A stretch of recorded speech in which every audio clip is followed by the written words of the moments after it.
에녹서 제2부 헤르몬 산의 위험한 맹세. 인류의 역사가 시작된 이래 가장 아름다우면서도 치명적이었던 배신의 기록이 이제 그 베일을 벗습니다. 지난 일부에서 우리는 선지자 에녹이 목격한 장엄한 심판의 전조를 보았지만 그 심판이 임해야만 했던 근본적인 원인은 아직 다루지 않았습니다.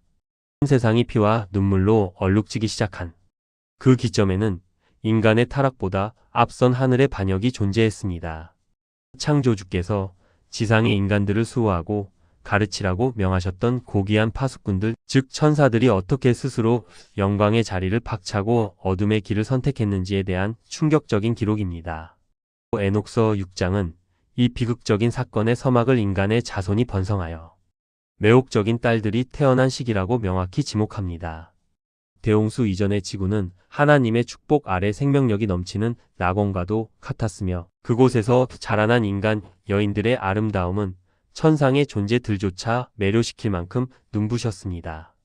저 높은 곳에서 거룩한 빛을 내뿜으며 지상을 관찰하던 파수꾼 천사들은 어느덧 자신들의 본분을 잊고 인간 여인들을 향한 금지된 갈망에 사로잡히기 시작했습니다.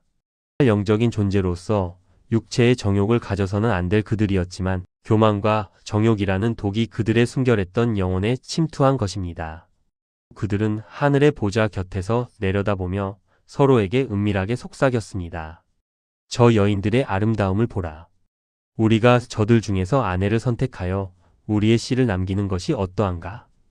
이 위험한 생각은 한두 명의 일탈이 아니라 무려 200명에 달하는 대규모 집단의 조직적인 모의로 발전했습니다. 천사들은 자신들이 저지르려는 죄가 우주의 질서를 파괴하는 중범죄이며 창조주의 진노가 영원한 형벌로 돌아올 것을 누구보다 잘 알고 있었습니다. 천사들 사이에서는 잠시 정적과 망설임이 감돌았으나 그들의 정욕은 이미 이성을 압도하고 있었습니다. 바로 그때 이 반역의 무리를 하나로 묶어줄 지도자가 전면에 나섰으니 그의 이름은 세미야자였습니다. 세미야자는 강력한 카리스마와 지능을 가진 파수꾼들의 우두머리였습니다. 그는 흔들리는 동료들을 향해 차갑고도 단호한 목소리로 선언했습니다. 너희가 과연 이 거대한 일을 실행에 옮길 용기가 있는지 나는 두렵다. 만약 나 혼자 이 일을 저지르고 독단적인 죄의 대가를 치러야 한다면 나는 결코 시작하지 않을 것이다. 세미야자의 이 영악한 발언은 동료 천사들의 공범의식을 자극했습니다. 그들은 세미야자 혼자 책임을 지게 두지 않겠으며 모두가 운명을 함께하겠노라 소리 높여 응답했습니다. 결국 200명의 천사는 세미야자의 제안에 따라 서로를 배신할 수 없는 피의 맹세를 맺기로 결의합니다. 우리 모두 함께 맹세하자. 우리 중 누구도 이 계획을 포기하지 않으며 만약 배신하는 자가 있다면 우리 모두가 함께 저주를 받기로 하자. 이 끔찍한 결탁의 현장은 거룩한 찬양이 울려 퍼져야 할 하늘이 아니라 지상의 가장 높은 곳인 헤르몬 산 정상이었습니다.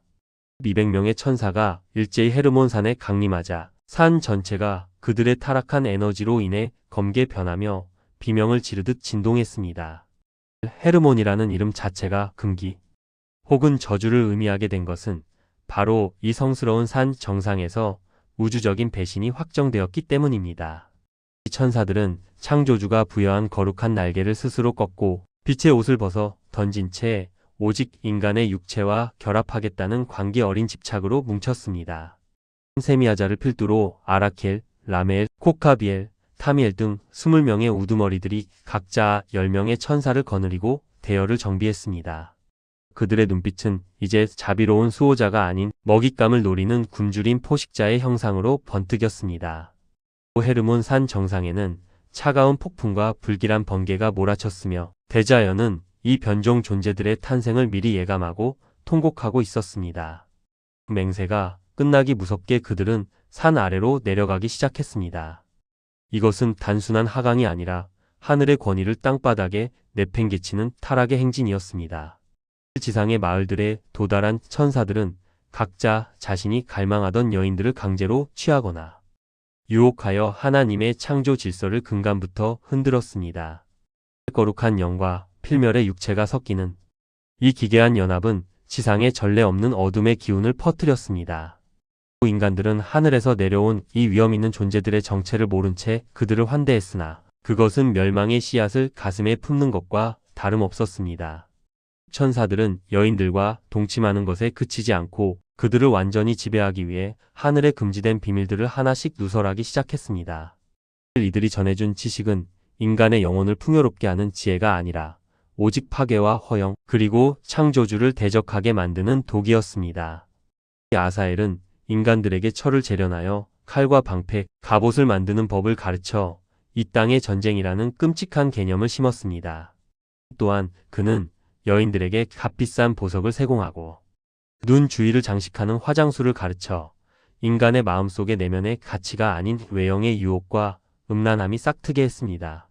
아르메로스는 마법을 거는 법과 부적을 만드는 술법을 전수하여 인간들이 하나님이 아닌 주술의 힘을 의지하게 만들었습니다.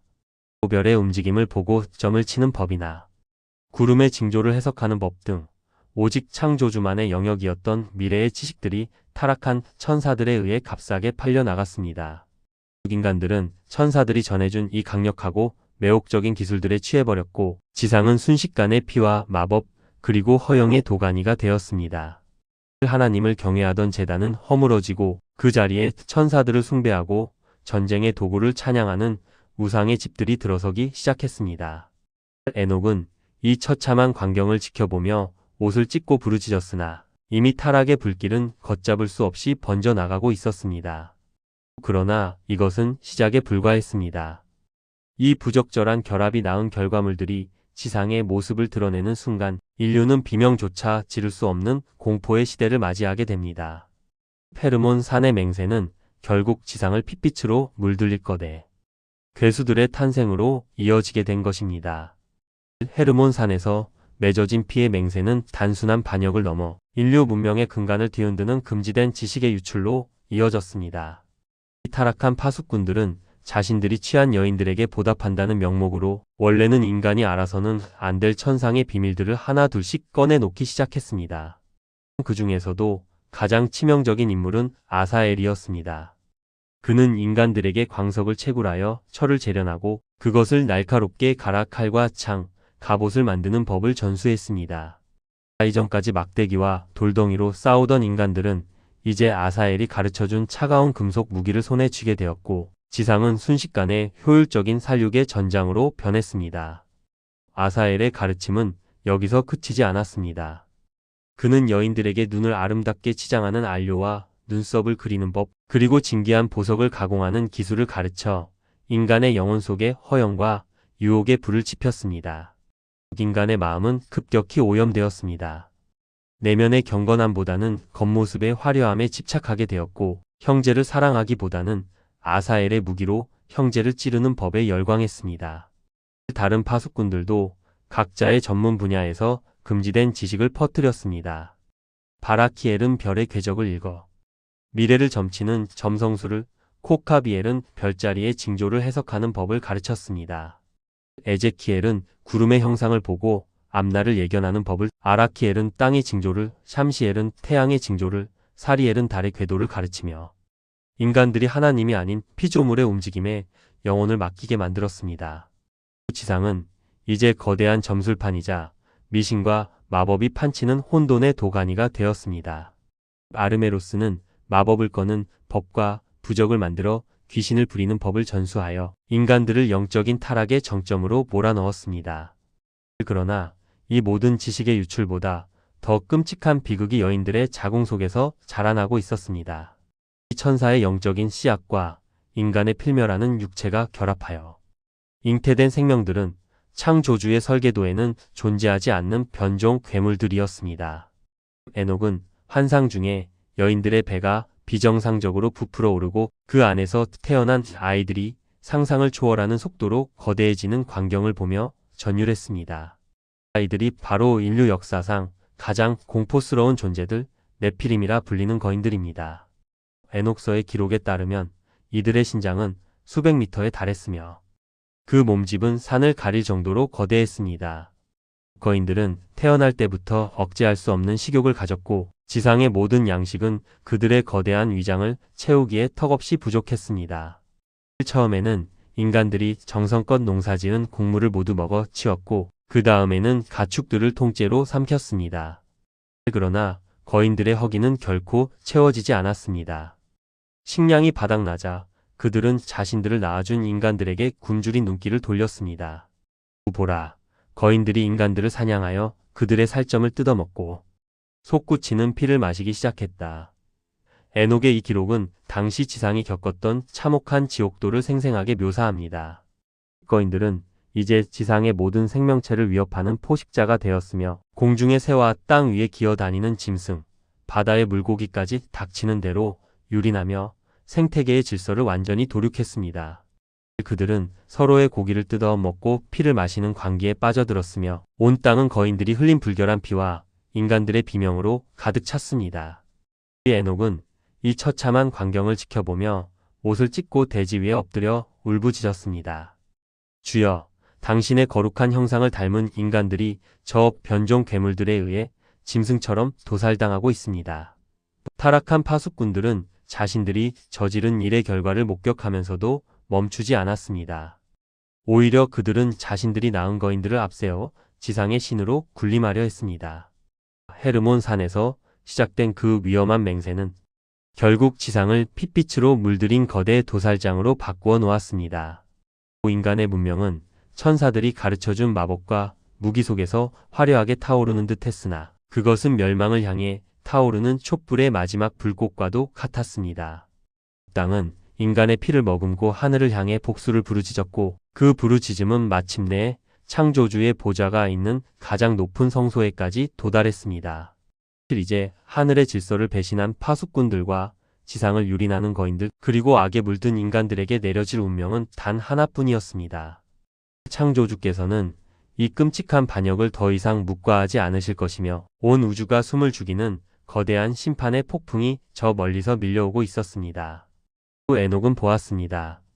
하늘의 네 대천사 미카엘, 가브리엘, 라파엘, 우리엘이 하나님의 명령을 받들어 칼을 뽑아 드는 장엄한 모습을 말입니다. 헤르몬 산의 맹세로 시작된 이 비극적인 서사는 이제 하늘, 군대의 하강과 대홍수라는 거대한 정화를 향해 달려가고 있습니다. 여러분, 에녹이 전하는 이 충격적인 기록은 단순히 과거의 이야기가 아닙니다. 그것은 질서를 잃은 세상이 맞이할 필연적인 결말에 대한 엄중한 경고입니다. 에녹서 제2부 헤르몬 산의 위험한 맹세는 이렇게 피와 눈물의 기록으로 막을 내리며 다음 장에서 펼쳐질 천상 전쟁의 전조를 우리에게 남깁니다.